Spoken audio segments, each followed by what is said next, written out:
First goose of the day. It's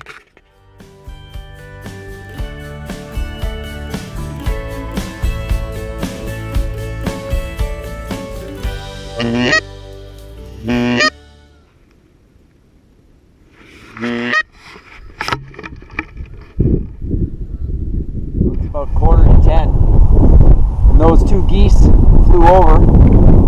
So I put my gun up to take a shot, and they were right in the sun. I couldn't get a shot away. That was frustrating.